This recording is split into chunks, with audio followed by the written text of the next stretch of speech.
हमें प्यार है, इसलिए हमने पुकारा है। बिहार में चुनाव है, इसलिए सौगातों की बौछार है। नमस्ते, शाम के 7 बज चुके हैं और मैं हूं मनीष अवस्थी, हाजिर हूं आपका अपना पसंदीदा डिबेट शो देश का सवाल लेकर। बिहार चुनाव का जल्द ऐलान होने वाला है, मतलब देश किसी भी वक्त चुनावी मोड में जाने वाला है। आज प्रधानमंत्री ने बिहार को भी तोहफा दे दिया, जिसका करीब 9 दशकों से इंतजार था। चुनाव से ऐन पहले जिस तरह से बिहार के लिए केंद्र की ताबड़तोड़ सौगातों की बौछार हो रही है, उसके बाद कुछ सवाल मन में पैदा होते हैं। कोसी महासेतु बिहार के लिए कितना बड़ा वरदान है और क्या यह चुनाव में बड़ा उलटफेर कर सकता है? इस पर बात करने के लिए हमारे साथ एक बड़ा पैनल मौजूद है। उनसे बात करें उससे पहले आप देखिए हमारी ये रिपोर्ट। रेलवे के बिजलीकरण और रेलवे में मेक इन इंडिया को बढ़ावा देने 1 दर्जन प्रोजेक्ट का आज लोकार्पण और शुभारंभ हुआ। बिहार पर सौगात की बौछार, बिछ गई चुनावी बिसात। कोसी महासेतु नीतीश की विजय का बनेगा सेतु। प्रधानमंत्री नरेंद्र मोदी ने आज बिहार को एक साथ कई योजनाओं की सौगात दी। प्रधानमंत्री ने शुक्रवार को ऐतिहासिक कोसी रेल महासेतु राष्ट्र के नाम किया। इसके अलावा प्रधानमंत्री ने बिहार के रेल यात्रियों की सुविधाओं के लिए 12 अन्य रेल परियोजनाओं का भी शुभारंभ किया।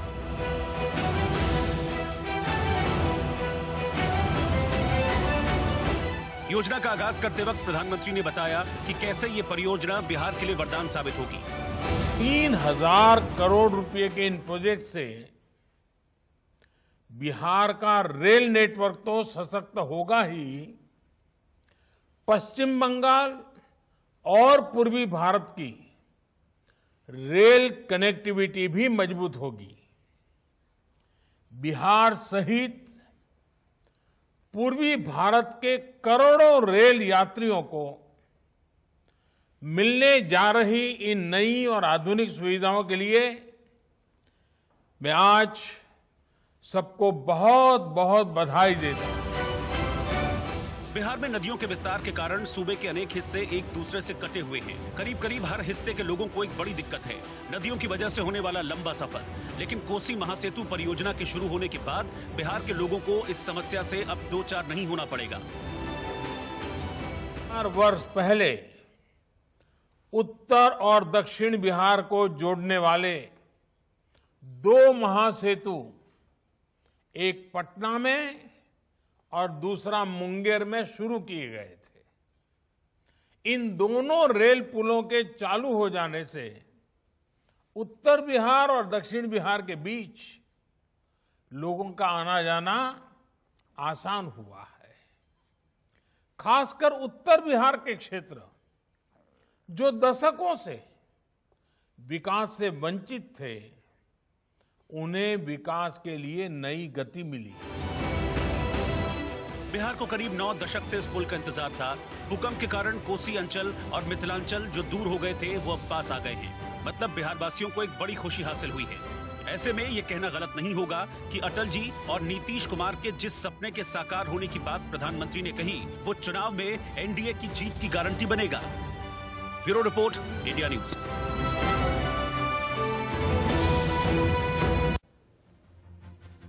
चुनाव का मौसम आया है तो बहार भी मौसमी हो गई है। इस पर बात करने के लिए हमारे साथ एक बड़ा राजनीतिक दल मौजूद है। जी हां, बड़ा राजनीतिक दल के अलग अलग प्रवक्ता आपके साथ बात करेंगे और बताएंगे कि आखिर इस तरह की सौगात बिहार चुनाव को देखकर हो रही है या वाकई बिहार को बढ़ाना है। यह हमारा वादा है जो 2015 में भी राजनीतिक दलों ने दिया था, लेकिन वो ढाक के 3 पात के समान दिखाई दिए। आपके टीवी स्क्रीन पर आपके अपने नेता देश का सवाल में मौजूद है। मेरे साथ बीजेपी का पक्ष रखने के लिए जयराम विप्लव हमारे साथ हैं। मेरे साथ गुलाम गौस साहब, आप विधायक हैं, यानी कि विधान परिषद में आप एमएलसी हैं, और आप जेडीयू का पक्ष रखेंगे। आपके टीवी स्क्रीन पर बड़े अरसे बाद कांग्रेस के प्रवक्ता के रूप में डॉक्टर अजय उपाध्याय आज हमारे साथ मौजूद हैं। वो भी बताएंगे कि आखिर कांग्रेस की स्थिति क्या है बिहार में। आपके टीवी स्क्रीन पर AK वाजपेयी, आप एलजेपी के प्रवक्ता हैं, आप हमारे साथ हैं। हमारे साथ अभिषेक यादव। जी हाँ, आखिर चिराग यानी लालटेन की रोशनी कितनी दूर तक जाएगी, इस पर बात करेंगे। और मेरे साथ बड़े बेबाक अंदाज में बात करने वाले, जी हाँ, राष्ट्रीय महासचिव RLSP के माधव आनंद भी हमारे साथ मौजूद है। माधव जी, बड़े दिनों बाद आज आप लोगों से फिर रूबरू हो रहे हैं, क्योंकि चुनावी बयार आई है, सौगातों की बहार है, तो जाहिर सी बात है कि आपके मन में भी बहुत सारी बातें होंगी। बिहार का चुनाव है, लेकिन मैं आप लोगों से आग्रह करूंगा कि व्यक्तिगत टीका टिप्पणी से आपको बचना होगा, क्योंकि ये देश का सवाल है। लाखों करोड़ों लोग आपको देख रहे हैं, सुन रहे हैं। सबसे पहला सवाल, जयराम विप्लव, चुनाव आया है, आपकी पुकार है, बिहार से प्यार है, इसलिए सौगातों की बहार है। 2015 के बाद 2020 याद आया? ना, ये सौगात जो है, ये लगातार 5 वर्षों तक जो हमारी सरकार ने काम करके दिखाया है, आज उसकी सौगात है। बिहार से हमने कोई घोषणा नहीं की है, बल्कि लोगों को डिलीवर करके दिया है। 86 वर्षों का इंतजार खत्म हुआ। कोसी, जिसको सीमांचल कहते हैं, और मिथिलांचल, इस दोनों की कनेक्टिविटी आज हुई है। और आपने देखा इसका शिलान्यास भी हमारी सरकार में हुई थी। अटल जी ने 2003-04 में शिलान्यास किया था, मोदी जी ने आज उद्घाटन करके बिहार की जनता को उनका अधिकार सौंपा। इसी की तरह मुंगेर में भी जो पुल बना था, जिसका जिक्र प्रधानमंत्री जी ने किया, मैं स्वयं मुंगेर से आता हूं, उसका शिलान्यास अटल जी ने किया और उसका उद्घाटन मोदी सरकार में हुआ। ये बीच में 10 वर्षों तक यूपीए सरकार क्या कर रही थी, ये प्रश्न बिहार की जनता इससे पूछ रही है। तो आज जो कुछ सौगातें दी जा रही हैं, वो पिछले 5-6 वर्षों में किए गए कार्यों पर आधारित है, ना कि कोई हवाई घोषणा है। जी जयराम जी, कोसों दूर ये सारी योजनाएं 2015 में 1.25 लाख करोड़ की बात थी कि बिहार को 1.25 लाख करोड़ की अलग अलग परियोजनाएं दी जाएंगी, लेकिन वो जमीन पर साकार नहीं हुई। हमारे साथ गुलाम गौस साहब हैं, जेडीयू के आप MLC हैं और जेडीयू का पक्ष रखेंगे। गुलाम साहब, जनाब, जिस तरह से जयराम कह रहे थे, मुझे ऐसा लगता है सारी बातें अगर बीजेपी कर रही है तो जेडीयू के पास कहने के लिए है क्या फिर?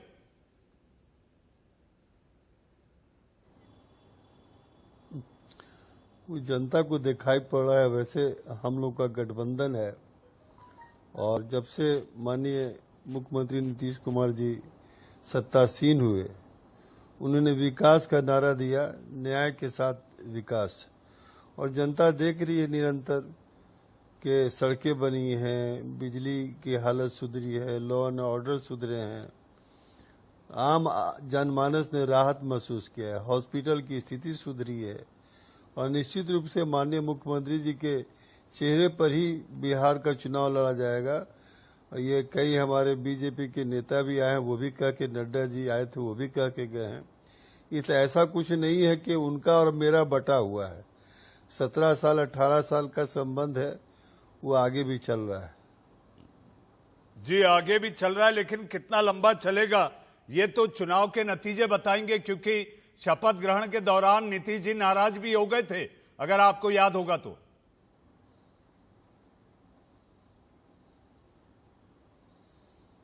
अब एक परिवार में लोग रहता है तो थोड़ा बहुत तो होता ही रहता है, घर में भी होता है। जी जी, मुखिया होता है तो जहां 4 बर्तन होंगे, आप ये कहना चाह रहे हैं जनाब, आप ये कहना चाह रहे हैं, गुलाम साहब, आप ये कहना चाह रहे हैं जहां 4 बर्तन होंगे तो आपस में टकराएंगे और आवाज भी आएगी? नहीं, टकराने की बात नहीं है। अपना अपना मत लोग रखता है, ग्रीवांसेस होता है सबके। सभी राजनीतिक दल हैं, जो लोकतांत्रिक तरीका है, व्यवस्था है, उसके तहत लोग आपस में तालमेल करते हैं। जी, आपका तालमेल, लेकिन एलजेपी खुश नहीं है इस तालमेल से। AK वाजपेयी हमारे साथ है। वाजपेयी जी, तालमेल बैठा या अभी भी नहीं बैठा? नाराजगी मन में है या वो मनमुटाव जो था वो ठीक हो गया?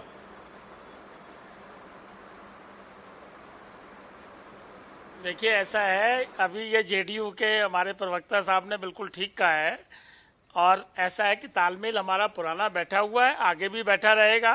देखिए, होता क्या है ना, गठबंधन की जब राजनीति होती है तो गठबंधन धर्म बड़ा मुश्किल होता है निभाना, और ये जो गठबंधन दल जितने हैं उसमें एनडीए में जो हिस्सा है वो उनकी सबकी बराबर की जिम्मेवारी हो जाती है कि उसकी लिमिटेशन और बाउंड्रीज को क्रॉस ना करें। देखिए, हमारी बातों को अन्यथा लिया जा रहा है, जबकि हकीकत ये है कि हमने, हमारे राष्ट्रीय अध्यक्ष चिराग बाबू ने कभी नीतीश बाबू के खिलाफ एक शब्द यूज नहीं किया है। हम लोग कंस्ट्रक्टिव सजेशन दी है हमने, उसको आलोचना नहीं कहते हैं। हम ये चाहते हैं कि बिहार फर्स्ट, बिहारी फर्स्ट होना चाहिए। नीतीश बाबू ने जो काम किए हैं, उसके अलावा जो सेंटर ने जो काम किए हैं, अगर उसमें थोड़ी बहुत कमियां रह गई हैं, और जो हमने रथ यात्रा की उसमें हमारे संज्ञान में जो आई, हमने उसको ठीक करवाने का काम किया है, तो इससे संगठन मजबूत होता है। देखिए, अल्टीमेटली क्या होता है कि चुनाव हो या ना हो, जनता के लिए काम किए जाते हैं, लगातार किए जाते हैं।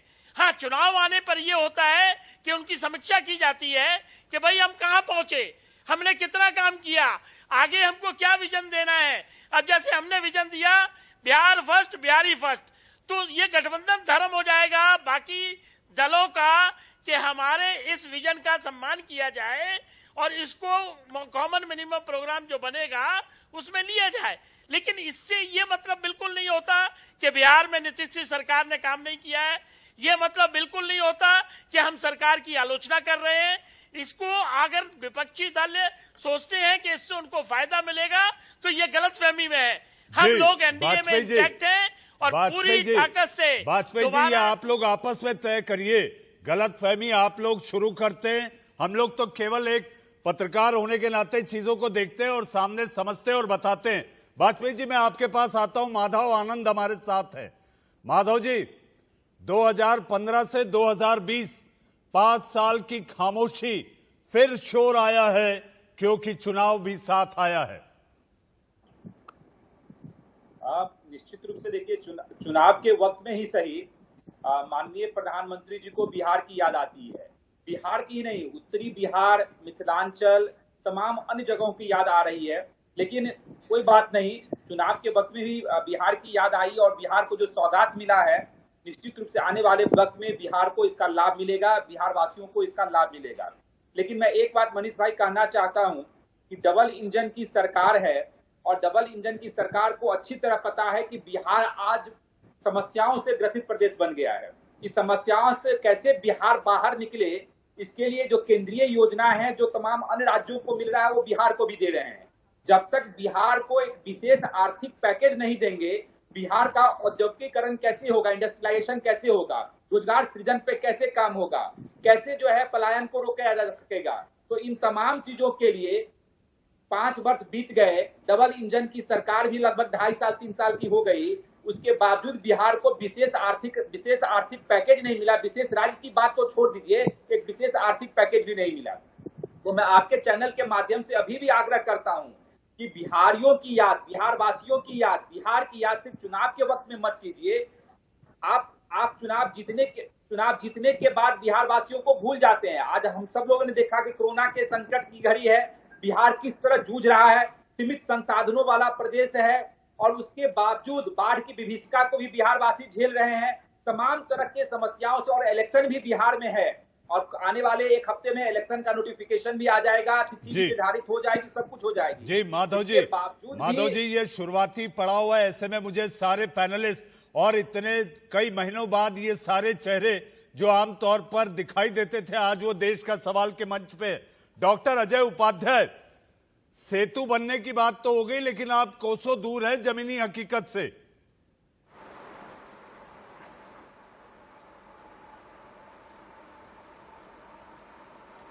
डॉक्टर उपाध्याय,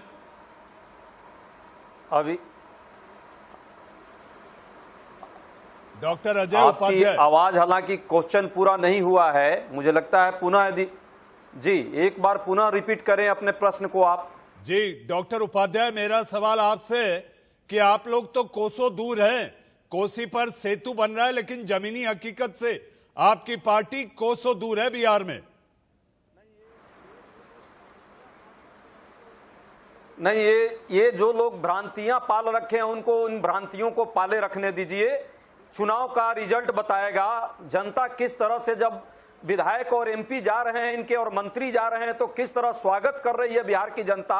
वो विकास का सही रूप दिखा रही है जनता। जनता के अंदर आक्रोश है क्योंकि 15 साल में दिखावे की सिर्फ विकास की योजनाएं बनी। जैसा कि अभी गौ साहब बड़े सीनियर पॉलिटिशियन है, लेकिन विनम्रता के साथ मैं कहूंगा कि न तो शिक्षा में कोई विकास हुआ, न स्वास्थ्य में विकास हुआ। स्वास्थ्य का क्या हालात है बिहार में देख रहा है, कोरोना में क्या पोल खुल करके सामने आ गया है। उसी तरह शिक्षा की बात करें, 4.25 लाख नियोजित शिक्षक रोड पे हैं, लाठियां चल रही हैं, उनके साथ अन्याय हो रहा है। नौजवानों का भविष्य अंधेरे में है, रोजगार नहीं है, और साथ साथ भ्रष्टाचार का आलम आप देखिए। आज का ही रिपोर्ट था, आपके भी मीडिया में, आपके भी माध्यम से आया है, कैसे किशनगंज का एक पुल उद्घाटन से पहले ही बह गया। इससे पहले 70 घाट का पुल बढ़ा, बांका से और वाल्मीकि नगर तक का लगातार जो है पुलिया टूट रहा है। कितना भ्रष्टाचार अफसरशाही का है। जहां तक बात विप्लव भाई ने कही है, ये सेतु निश्चित तौर पे सेतु लोगों को जोड़ने का काम करता है, उत्तर बिहार और दक्षिण बिहार को जोड़ेगा। लेकिन ये नहीं भूलिए कि 2003 में जिसकी उद्घाटन आपने किया था उसको 10 साल में हमने वहां तक लाया, तब जाकर के 6 साल बाद आज प्रधानमंत्री जी दिए हैं। ये गलतफहमी में नहीं रहे। प्रधानमंत्री जी से दो बात आपकी तमाम बातों को, अगर डॉक्टर उपाध्याय आपकी बातों को सुनकर मुझे ऐसा लगता है कि गुलाम गौस साहब को इस पर लाना होगा। गुलाम साहब, इन सौगातों के जरिए ही फिर एक बार सुशासन बाबू कुर्सी पर लौटेंगे। बीजेपी की ये सौगात ही आपको वापस सत्ता में लाएगी। नहीं, हमने 15 साल से लगातार काम किया है, सब लोग से मिलजुल के किया है। इसको डिफ्रेंशिएट करके या विभाजित करने की कोशिश कृपया आप न करें, आपसे प्रार्थना है। और रही बात, हमारे अभी डॉक्टर अजय साहब बोल रहे थे, मुझे बहुत दुख के साथ कहना पड़ता है कि बंटवारे के बाद जो भी सरकारें आई, मैं नाम नहीं लूँगा, किसी ने बिहार के साथ इंसाफ नहीं किया। आप देख लीजिए, जब बिहार में मिनरल से झारखंड हमारे साथ था तो फ्रेट इक्वलाइजेशन था, भाड़ा सामान्यीकरण की नीति, शोषण दोहन करने के लिए बिहार का। यहाँ माल हमारा, फैक्ट्री कलकत्ता में, माल हमारा, फैक्ट्री उड़ीसा में। ये करने वाले कौन लोग थे? डॉक्टर अजय साहब से पूछिए। डॉक्टर लगा हुआ है तो हम समझते हैं निश्चित रूप से गंभीर आदमी है। बताइए इसको किसने किया? जी डॉक्टर उपाध्याय, गुलाम साहब का आपसे सवाल है, माले मुफ्त दिले बेरहम। जी एकदम एक अच्छे पॉलिटिशियन है, विनम्र पॉलिटिशियन है, उनका मैं बहुत ही सम्मान करता हूं। सामान्यीकरण की नीति किसने लागू किया? कि जब डॉक्टर श्री कृष्ण सिंह ने इसका विरोध किया था। एकदम सही आप बोल रहे हैं। नहीं, आप इस प्रश्न का जवाब दीजिए ना। प्रश्न का उत्तर देना चाहूंगा। इस प्रश्न का जवाब दीजिए कि भारत सामान्यीकरण नीति किसने लागू किया था? किसकी सरकार थी केंद्र में? डॉक्टर नहीं, आप पहले इसका जवाब दीजिए ना। नहीं डाइवर्ट मत होइए। डॉक्टर श्री कृष्ण सिंह जो मुख्यमंत्री थे बिहार के, उन्होंने विरोध किया था इसके। आप सुने, उन्होंने यहाँ तक कह दिया था कि हम माल सब भेजना बंद कर देंगे बाहर में, तो मैं सुनाऊंगा जरूर। भारत सामान्यीकरण की नीति खत्म नहीं होगी तो। गुलाम साहब, डॉक्टर उपाध्याय का जवाब ले लेते हैं, फिर मुझे अभिषेक यादव के पास भी जाना है। हाँ, देखिए श्री कृष्ण सिंह के समय क्या हुआ और उसके कारण बिहार का क्या विकास 30 साल में हुआ है, पूरे बिहार की जनता जानती है। जब कांग्रेस की सरकार थी तो हर फील्ड में बिहार कितना उन्नत हुआ था, और उसके बाद धीरे धीरे कैसे बिहार का हालत बेहाल हुआ है। और 15 सालों में जब आप 2000 में जब बंटवारा हुआ, बंटवारा के बाद जो है नीतीश जी ने विशेष राज्य की दर्जा की बात की कहां विदेश विशेष राज्य का दर्जा आप मांग आप पा रहे हैं? डाइवर्ट कर रहे हैं मैं डॉक्टर आग्रह साहब। करूंगा आपके आप माध्यम सीधा से जवाब कि दीजिए ना प्रधानमंत्री जी कि भारत से मांगिए समानीकरण विशेष की राज्य का नीति दर्जा किस मिले। सरकार ने पहली लागू किया बात। था? और दूसरी बात वो 1.25 लाख करोड़ रुपए, वो 1.25 लाख करोड़ रुपए की भी बात प्रधानमंत्री जी ने अभी की थी। उनका क्या हुआ? आपको दिया क्या उन्होंने? यदि दिया हो तो बिहार की जनता को गौ साहब आपको बताना चाहिए कि कितने रुपए 1.25 लाख करोड़ में से आए और वहां कहां खर्च हुए, क्योंकि ये रिपोर्ट आ रही है कि 1.25 रुपए भी नहीं दिए प्रधानमंत्री जी ने, और चुनाव के टाइम बिहारियों के सम्मान और आत्मसम्मान के साथ उन्होंने खिलवाड़ किया था, मजाक किया था। तो प्रधानमंत्री जी यदि सौगात दे रहे हैं तो ये भी उन्हें बताना चाहिए कि बिहार की जनता के साथ 2 सौगात कब देंगे। गुलाम साहब, डॉक्टर उपाध्याय गुलाम साहब को ले लेते हैं, उनका जवाब ले लेते हैं, फिर मैं अभिषेक यादव के पास जाऊं। उनकी लालटेन से उजाला यानी कि चिराग कितनी दूर तक दिखाई दे रहा है, उनसे भी बात का जवाब दे दें, फिर अभिषेक यादव को मैं लाऊं बीच में। डॉक्टर उपाध्याय तो मेरा जवाब दे ही नहीं सके। मैंने इनसे सीधा सीधा पूछा था कि भारत समानीकरण की नीति बिहार में किस सरकार ने लागू किया था, किनकी सत्ता थी दिल्ली में, और डॉक्टर श्री कृष्ण सिंह ने विरोध किया था इसका, भारत समानीकरण की नीति का। श्री कृष्ण सिंह के प्रति हमारा सम्मान है, निश्चित रूप से वो चिंतित थे 40 कि बिहार का 45 विकास साल हो। और वहीं दमन शोषण की नीति केंद्र सरकार द्वारा चल रही 70 साल पुराना हिसाब मांगती रहती है, वही गौ साहब भी अब इनके अंदर भी आ गई है डीएनए वो।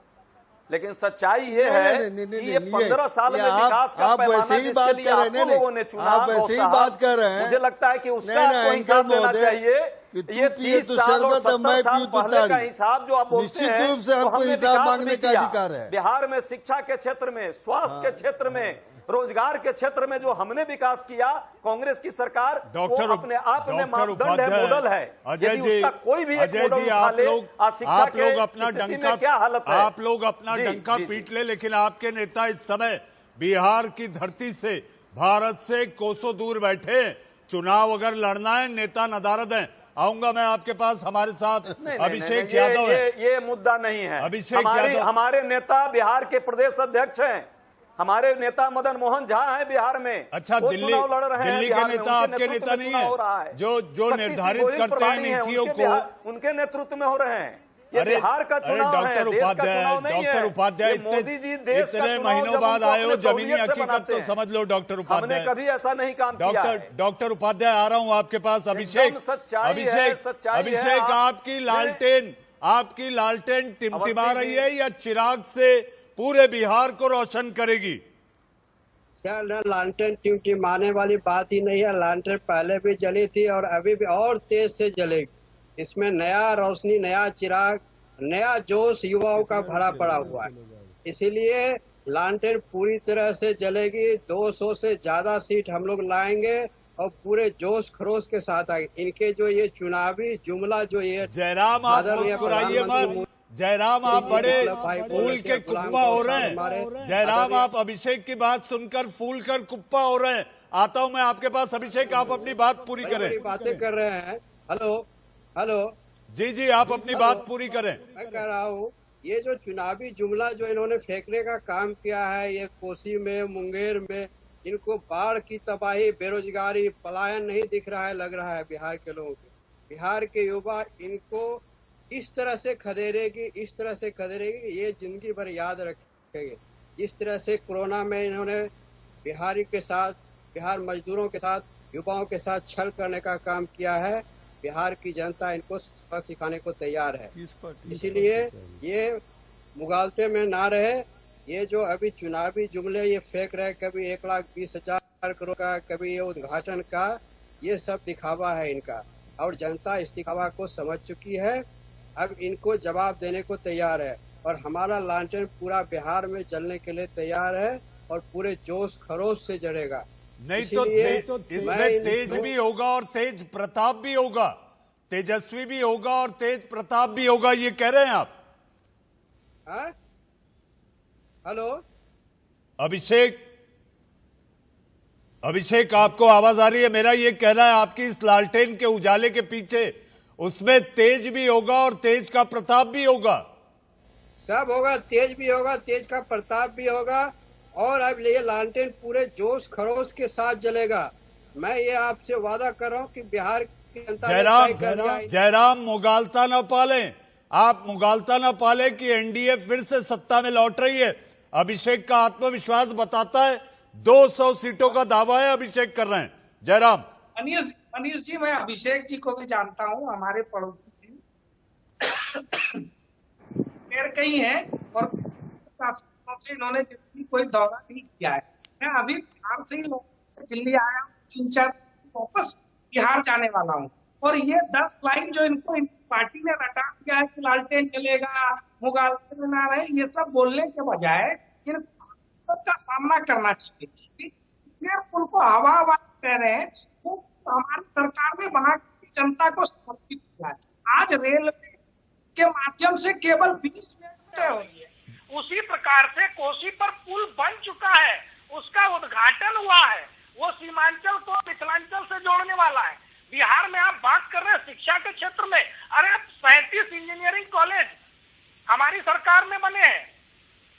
आज 15 से अधिक मेडिकल कॉलेज हमारी सरकार में बने हैं। 700 किलोमीटर ट्रेन की पटरियां हमारी सरकार ने बिछाई 2014 के बाद। 3000 किलोमीटर बिहार में 90% विद्युतीकरण कर दिया। बात कर रहे हैं कि हमने क्या किया साहब, हमने जो डिलीवर किया है 6 वर्षों का हमारा काम है, उसमें उद्घाटन को लेकर के वो सौगातों को लेकर के हम जा रहे हैं। डॉक्टर अजय उपाध्याय, अभिषेक यादव, वाजपेयी जी, माधव आनंद और जयराम, आप हमारे साथ बने रहिए।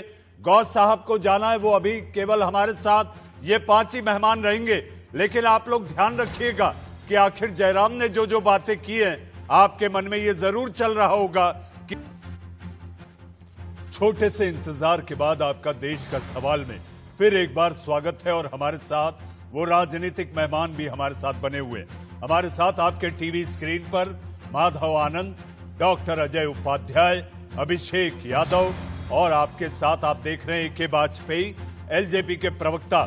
वाजपेयी जी, मेरा सवाल आपसे है, नीतीश बाबू का जो काम है उसको यह माना जा रहा है कि बीजेपी ने सुशांत को लाकर और मजबूती देने का काम किया, क्योंकि यह लगता था कि सुशासन बाबू के अकेले काम से काम नहीं चलने वाला।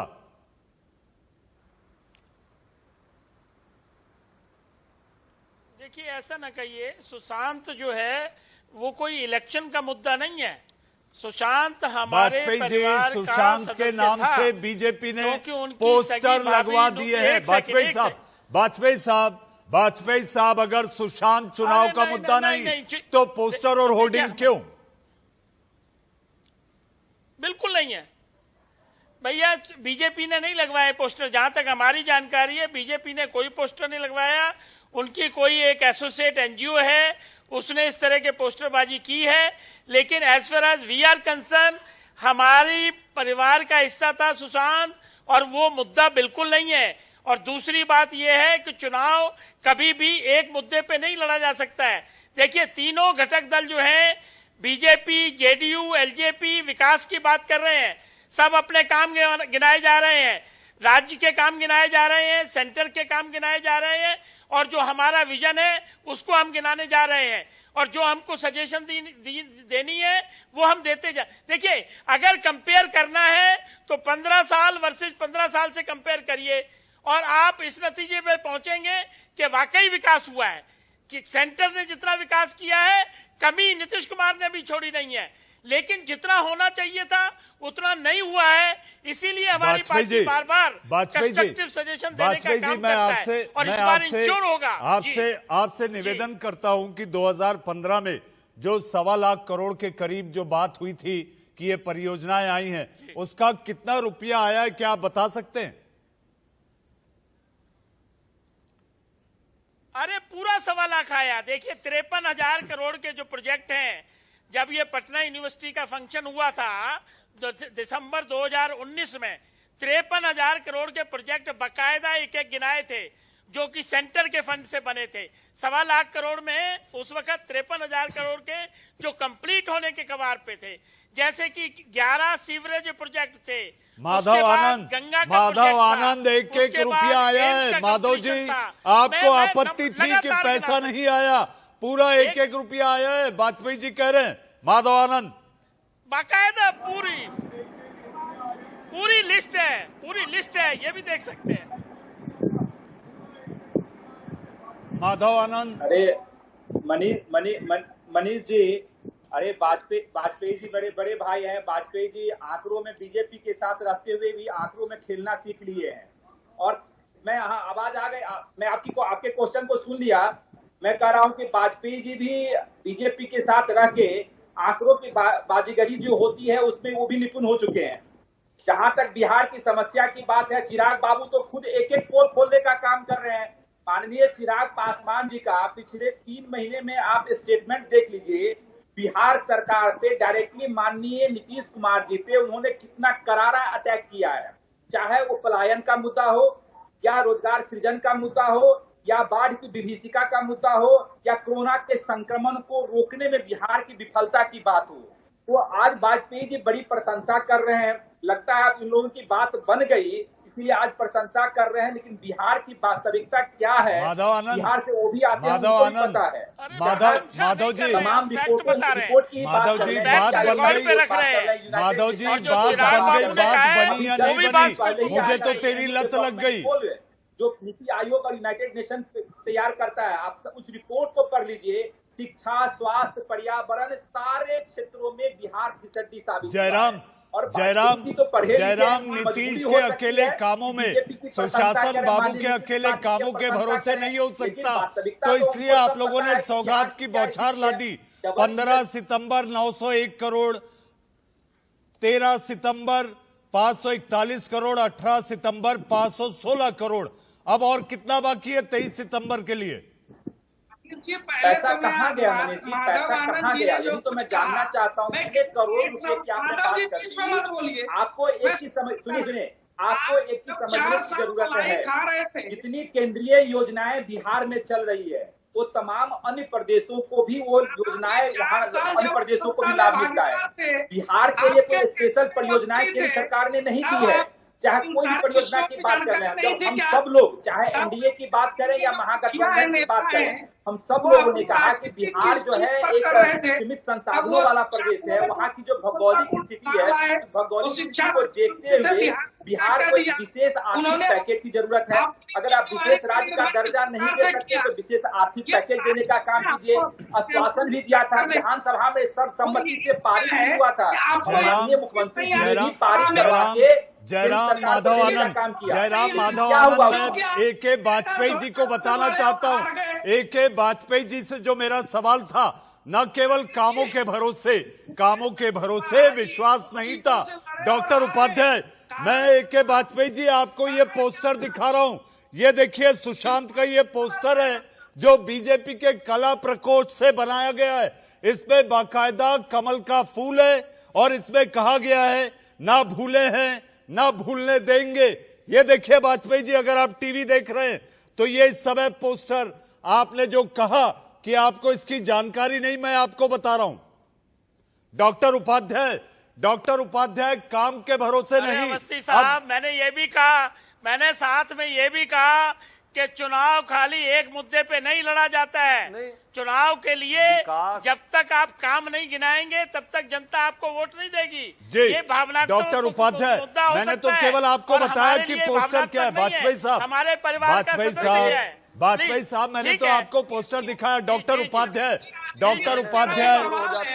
उपाध्याय, इस समय सौगातों की बौछार है। 23 सितंबर को एक और बौछार आने वाली है। शांति रखनी है, आप बहुत सीनियर व्यक्ति हैं जी।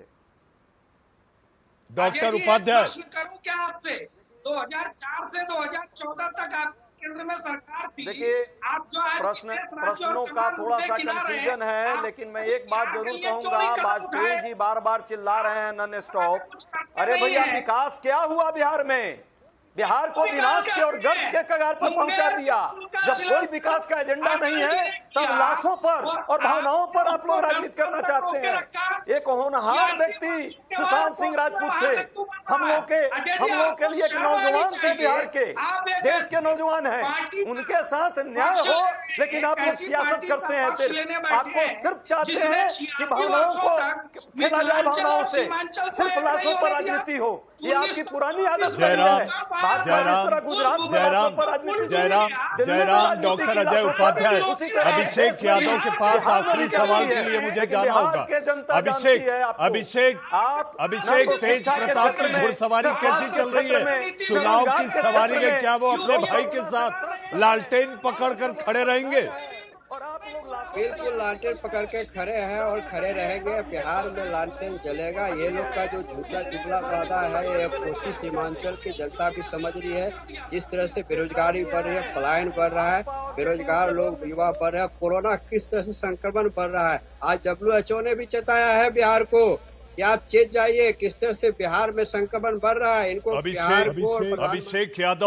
अभिषेक यादव, डॉक्टर अजय उपाध्याय, AK वाजपेयी, माधव आनंद और जयराम विप्लव, मैं इतना कहना चाहूंगा देश के सवाल के अंत में, जी हां, गरीब की थाली में पकवान है, गरीब की थाली में पकवान है।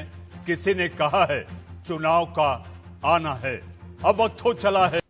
खबरों में आगे बढ़े उससे पहले आ रही है इस वक्त की बड़ी खबर। LAC पर हुई बड़ी समीक्षा बैठक, रक्षा मंत्री राजनाथ सिंह बैठक में हुए शामिल, CDS बिपिन रावत बैठक में रहे मौजूद, NSA अजीत डोभाल भी बैठक में शामिल रहे, विदेश मंत्री S जयशंकर भी इस बैठक में मौजूद रहे। इस वक्त की बड़ी खबर, NSA अजीत डोभाल भी बैठक में मौजूद रहे। LAC पर ताजा हालात को लेकर हुई है चर्चा। रक्षा मंत्री राजनाथ सिंह के नेतृत्व में हुई बड़ी बैठक।